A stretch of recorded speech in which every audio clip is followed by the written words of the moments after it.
मन ही मन को जानता, मन की मन से प्रीत, मन ही मनमानी करे, मन ही मन का मीत। मन झूमे मन बावरा, मन की अद्भुत रीत, मन के हारे हार है, मन के जीते जीत। सच बात है, जैसी जिसकी मति वैसी उसकी गति। हम वो सब कुछ कर सकते हैं जो हम करना चाहते हैं, यदि हमारा मन हमारे नियंत्रण में है। मन मनुष्य के शरीर का वो हिस्सा है जो दिखाई तो नहीं देता, पर होता बहुत शक्तिशाली है। भगवान श्री कृष्ण ने भी कहा है कि यदि मन तुम्हारा स्वामी है और तुम उसके अधीन हो, तो वो तुम्हें माया के बंधन में जकड़ कर रखेगा।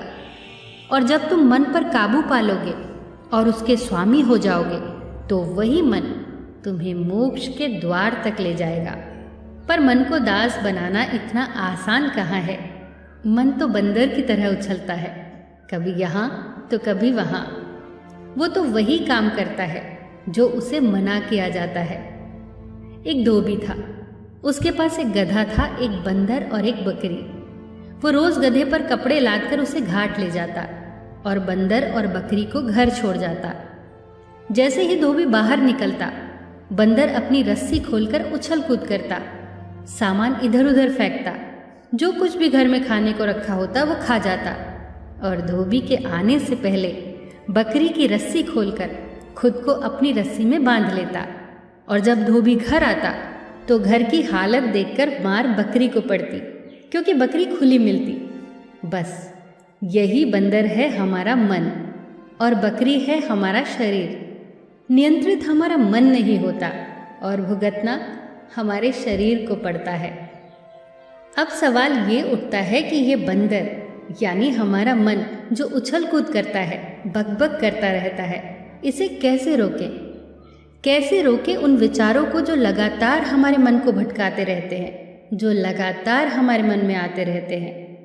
हमारे मन में एक दिन में 60 से 80 हज़ार तक विचार आते हैं, और यदि हम गौर करेंगे तो इनमें से ज़्यादातर विचार नकारात्मक और बेकार के होते हैं, लगभग 90% तक। इन्हें कैसे रोकें? क्या इन्हें रोका जा सकता है?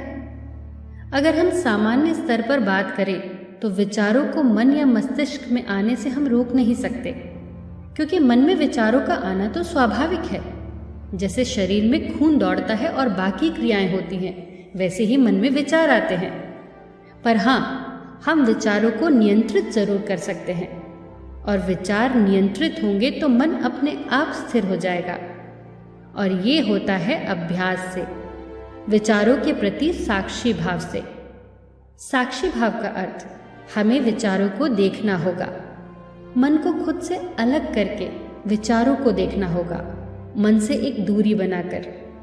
अब आप सोच रहे होंगे कि अपने मन से हम अपने आप को अलग कैसे कर सकते हैं? आखिर मन तो हम ही हैं। भगवान श्री कृष्ण ने गीता में कहा है कि हमारा शरीर एक रथ की तरह है और हमारी इंद्रियां उस रथ के घोड़े, और उस रथ का सारथी है हमारा मन, और उस रथ के स्वामी है हम यानी हमारी आत्मा। अर्थात हम और हमारा मन अलग अलग है। अपने मन से हम कभी भी दूरी बना सकते हैं और इसे नियंत्रित कर सकते हैं। इसे एक उदाहरण से समझते हैं कि जब हम एक हैवी ट्रैफिक जैम में फंस जाते हैं तो हमें चारों ओर गाड़ियां ही गाड़ियां दिखाई देती हैं। हमारे आगे या पीछे कितनी दूर तक जैम है या कितनी देर में क्लियर होगा, हम अंदाज़ा नहीं लगा पाते। पर यदि उसी वक्त हम कल्पना करें कि हम किसी ऊंची बिल्डिंग पर खड़े होकर उस ट्रैफिक जैम को देख रहे हैं, तो हमें साफ साफ अंदाज़ा हो जाता है उस परिस्थिति का। हमारी गाड़ी कहाँ है, कितनी देर लगेगी ट्रैफिक क्लियर होने में, वगैरह वगैरह। बस इसी तरह हमें अपने विचारों से दूरी बनानी होगी, उन्हें देखना होगा, अपने ही विचारों को देखना होगा जैसे कि वो किसी और के हो, और धीरे धीरे विचार गायब होने लगेंगे। अब आप सोच रहे होंगे कि देखने से विचार गायब क्यों होने लग जाते हैं? जैसे मन का स्वभाव है विचारों को विचरने देना, ऐसे ही विचारों की भी आदत होती है कि जब उन्हें देखा जाता है तो वो गायब होने लग जाते हैं। हमें कुछ नहीं करना है, बस उन्हें देखना है, रोज इसका अभ्यास करना है, और धीरे धीरे मन नियंत्रित और शांत होने लगेगा। एक बहुत ही सुंदर कहानी है। एक राजकुमार ने नया नया संन्यास लिया। उसने गौतम बुद्ध से पूछा, मैं आज कहाँ भिक्षा लेने जाऊं? तो गौतम बुद्ध ने उसे एक श्रविका के घर का पता दिया और उसे वहां से भिक्षा मांगने को कहा। शिष्य जैसे ही श्रविका के घर भोजन करने बैठा तो वो बहुत चकित हुआ कि जिस तरह के भोजन के बारे में रास्ते भर उसके मन में विचार चल रहे थे, वही भोजन श्रविका ने उसके सामने परोस दिया। बिल्कुल वही भोजन देखकर उसे आश्चर्य तो बहुत हुआ, पर यह मात्र एक संयोग ही होगा, ये सोचकर उसने भोजन कर लिया। भोजन करने के बाद उसके मन में विचार आने लगे।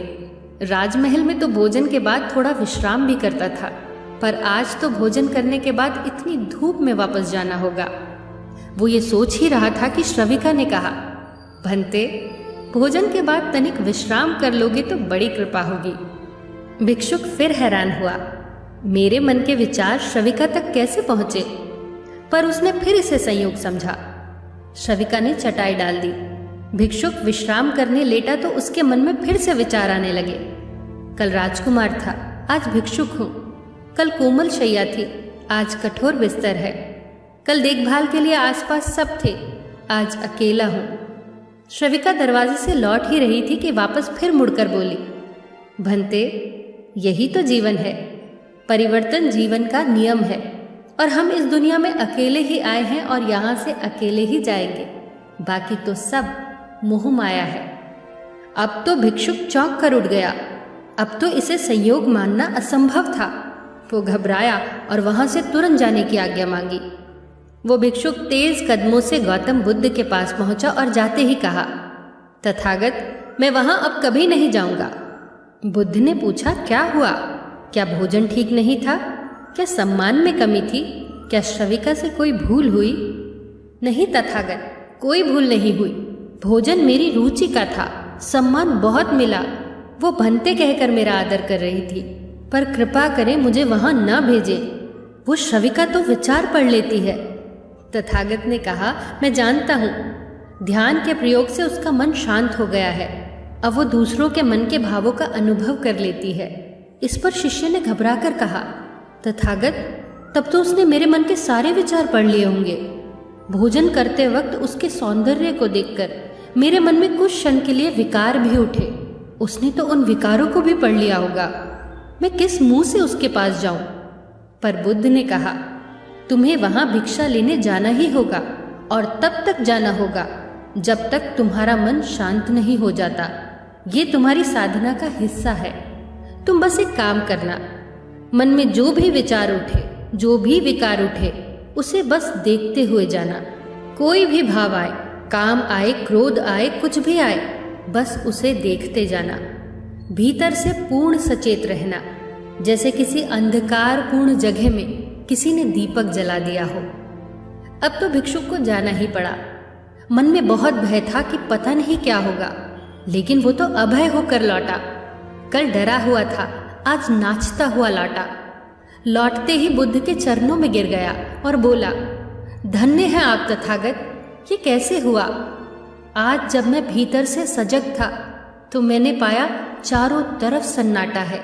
जब मैं श्रविका के घर की सीढ़ियां चढ़ रहा था तो मुझे अपने भीतर श्वास भी मालूम पड़ रही थी, हृदय की धड़कन भी सुनाई दे रही थी। मैं सजग होकर साक्षी भाव से अपने विचारों को देख रहा था। वो धीरे धीरे गायब होने लगे। श्रविका ने जब मुझे भोजन दिया तो उसका एक एक कौर मुझे अपने भीतर महसूस हो रहा था। मैं हैरान था।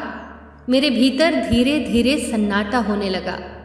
न अब वहां कोई विचार था, न कोई विकार, सिर्फ शांति ही शांति थी। इस पर बुद्ध ने कहा, जैसे किसी घर में प्रकाश हो तो उस घर में चोर नहीं आते, वैसे ही जो भीतर से सचेत है, जागा हुआ है, साक्षी है, उसके मन के द्वार पर बेकार के विचारों और विकारों का प्रवेश बंद हो जाता है और फिर मन धीरे धीरे शांत होने लगता है और स्थिर होने लग जाता है। फिर मिलेंगे दोस्तों अगली वीडियो के साथ। तब तक के लिए अपना ख्याल रखिए और हमेशा मुस्कुराते रहिए।